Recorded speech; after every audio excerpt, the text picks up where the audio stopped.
ED ने अरविंद केजरीवाल को दोबारा पूछताछ के लिए बुलाया है। खबर है कि वो पहले से ही उनका कार्यक्रम है विपश्यना शिविर का कार्यक्रम बना चुके हैं और पेशी की तारीख उसी के बीच में पड़ रही है। अब देखना होगा कि केजरीवाल क्या वहां पर जाते हैं और अगर नहीं जाते तो केजरीवाल आखिर पेशी से बच रहे हैं या वो गिरफ्तारी को न्योता दे रहे हैं। रिपोर्ट आपको दिखाते हैं।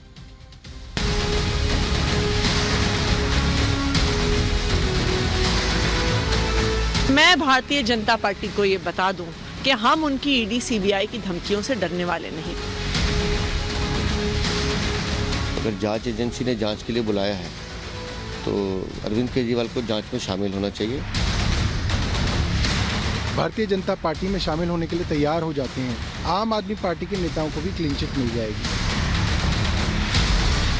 अवॉइड करते हैं तो आप डायरेक्टली क्वेश्चन मार्क में आते हैं और बड़े से बड़े वाले क्वेश्चन मार्क में आते हैं कि आप क्यों फेस ऑफ नहीं कर रहे।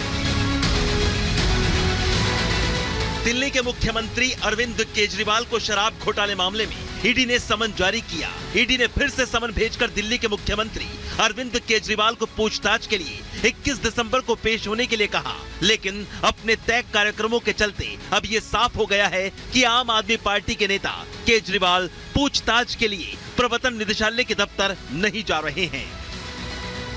पिछली बार तो चुनाव प्रचार का बहाना लगा के उन्होंने समय मांगा था, तो अगर जांच एजेंसी ने जांच के लिए बुलाया है तो अरविंद केजरीवाल को जांच में शामिल होना चाहिए।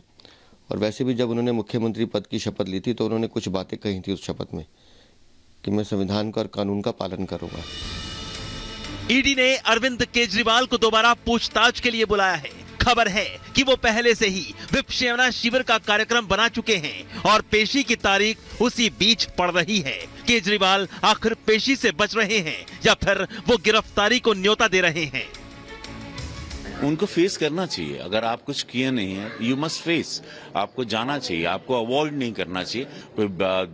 कोई और प्राइवेट एजेंसी तो नहीं, ईडी है, सीबीआई है हमारे या हमारी पुलिस है, ये हमारे भारत सरकार के लिए, जनता के लिए, इस डेमोक्रेसी के लिए काम करती है। तो उनके कुछ रूल्स हैं, उनके रेगुलेशंस हैं, उनके कुछ क्वेरीज हैं, उसको आप बताइए कि आप हैं या नहीं है।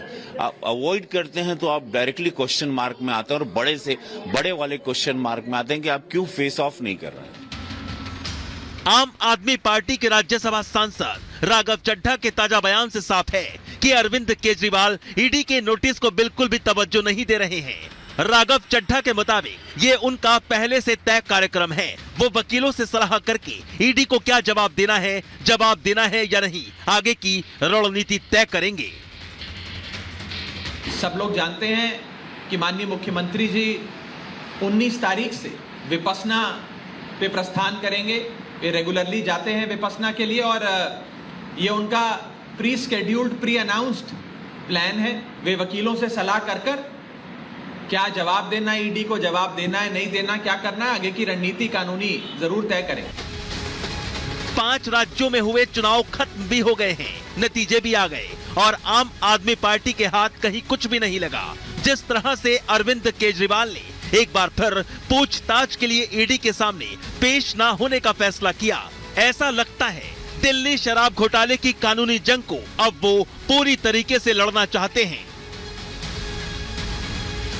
आम आदमी पार्टी के 3 बड़े नेता मनीष सिसोदिया, सत्येंद्र जैन और संजय सिंह पहले से ही कानूनी पचड़े में फंसे हैं और केजरीवाल और उनकी टीम की तरफ से जमानत लेने की कोशिशें जारी हैं, लेकिन नतीजा सिफर हो रहा है। अरविंद केजरीवाल को भी समन भेजा है।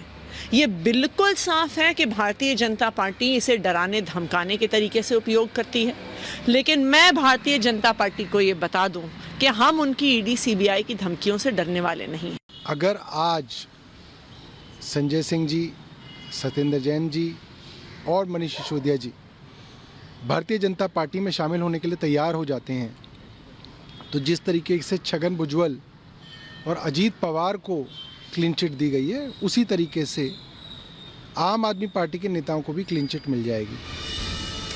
मुश्किल ये है कि आम आदमी पार्टी की लीगल टीम अदालत को जमानत का आधार ठीक से समझा नहीं पा रही है और जमानत अर्जी लगातार खारिज हो जा रही है। निश्चित रूप से अपनी संभावित गिरफ्तारी के बाद अरविंद केजरीवाल अपने केस में भी ऐसी ही स्थिति की कल्पना कर रहे होंगे। तो वो अपना ईडी का काम है, ईडी जिसको चाहे उसको बुलाए, उससे पूछताछ कर सकती है, स्वतंत्र एजेंसी है। आम आदमी पार्टी से राज्यसभा सांसद संजय सिंह भी पिछले 4 अक्टूबर से जेल में हैं। आम आदमी पार्टी को डर है कि अगर केजरीवाल को जेल भेज दिया जाता है तो आपकी विस्तार योजना प्रभावित होगी। यही कारण है कि आप भी दबाव बना रही है कि केजरीवाल किसी तरह जेल जाने से बच जाएं। आम आदमी पार्टी ने दिल्ली में मैं भी केजरीवाल अभियान चलाया है, जिसके तहत घर घर जाकर जनता से राय ली जा रही है कि गिरफ्तार होने पर केजरीवाल को इस्तीफा दे देना चाहिए या जेल में रहकर सरकार चलानी चाहिए। बहरहाल अगर केजरीवाल की 2024 को देखते हुए उनके मनमाफिक माहौल में गिरफ्तारी होती है तो वो और उनके साथी मौके का पूरा फायदा उठाना चाहेंगे। Bureau report, Republic Bharat.